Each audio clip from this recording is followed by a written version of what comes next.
Hi, our today's topic is on umbilical cord care. As we all know, when the baby is born, baby is attached to mother with something known as umbilical cord, which looks something like this. So this umbilical cord is the only way that the baby gets nutrition when the baby is in the mother's tummy or the mother's womb. And once the baby is born, this umbilical cord is cut and it is tied with either a clamp or a knot, and the baby has a separate existence. Now this is the cord which is very fragile and very delicate, and you have to take proper care of this cord. Multiple occasions I find babies come with umbilical cord infection, basically because the parents do not know what is the proper care that has to be taken at home. Now this is something that every parent should know, because it is the minimal care that you can take at home. Now this would be one lecture in the series of newborn care. I would make as and when possible the different parts of the body, how you should take care. So this would be umbilical cord care. Please stay tuned to my channel so that you see all other topics.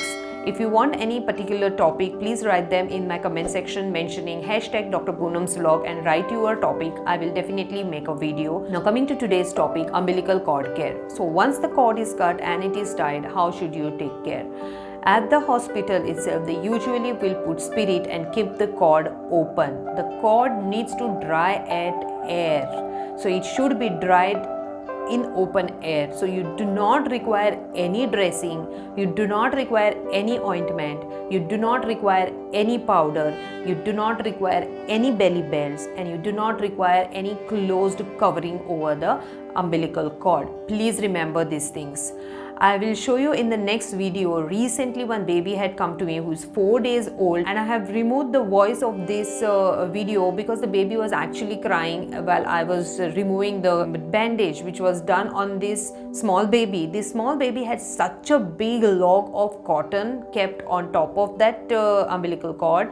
There was a gauze piece which was tied around the umbilical cord, and there was also some powder which was put on the umbilical cord, which I later on cleaned. So I will show you the procedures so that you know how painstaking it is to have such thing done to the baby. The baby was also crying, and plus this is what can give rise to infection in the baby's cord, because the cotton and the gauze pieces which are covering the umbilical cord, the small pieces, like you will notice that when I am removing the small pieces, I am removing some small pieces from the umbilical which are attached to the umbilical cord. Okay, these are the small pieces. If you fail to remove them, these are the ones which will give rise to infection, and the infection can directly go to umbilical cord.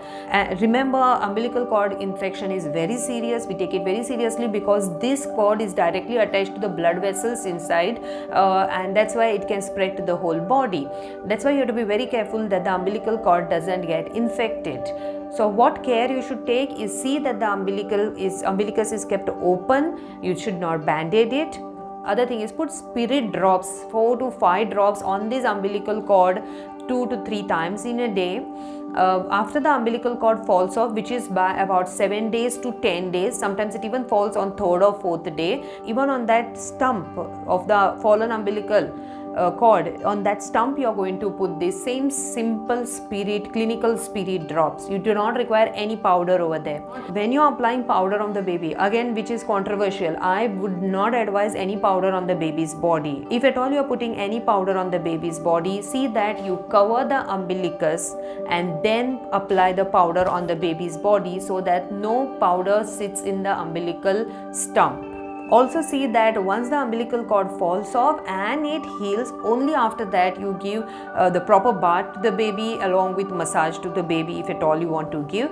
Before that, that is when the umbilical cord is fresh, do not give bath to the baby, the ritual bath to the baby. I mean, you can clean the baby with just plain soap water, the special baby soaps and the water, and clean the baby with little bit of water, not the proper bath as such. Now, what if the baby gets infection? Now, what are the signs of infection in the first place? That one is the umbilical area becoming red, umbilical area becoming swollen, umbilicus discharging pus or discharging some fluid, or umbilicus looking red.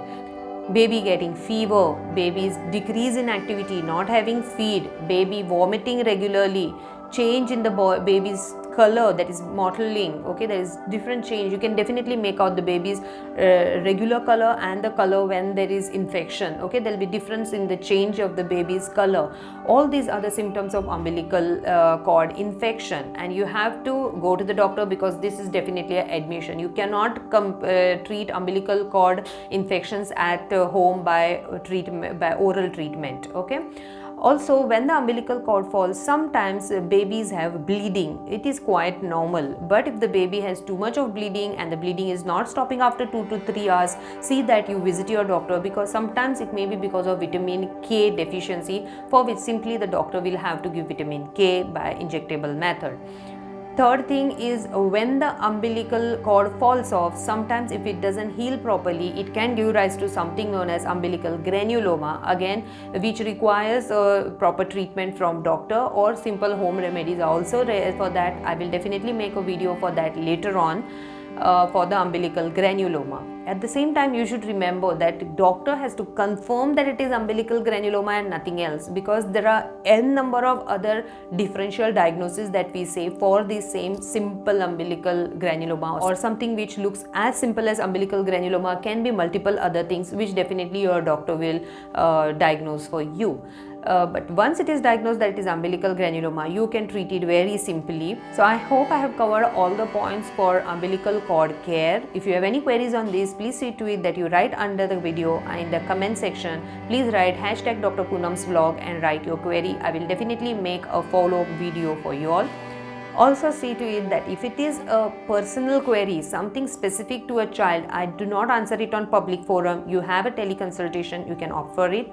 If it is something which is a common query for many children, I will pull them together and make separate videos. So stay tuned to my channel. I also have another channel on Instagram wherein I only take Q&A series. So stay tuned to my Instagram channel also. That name is also Dr. Poonam's vlog. Thank you.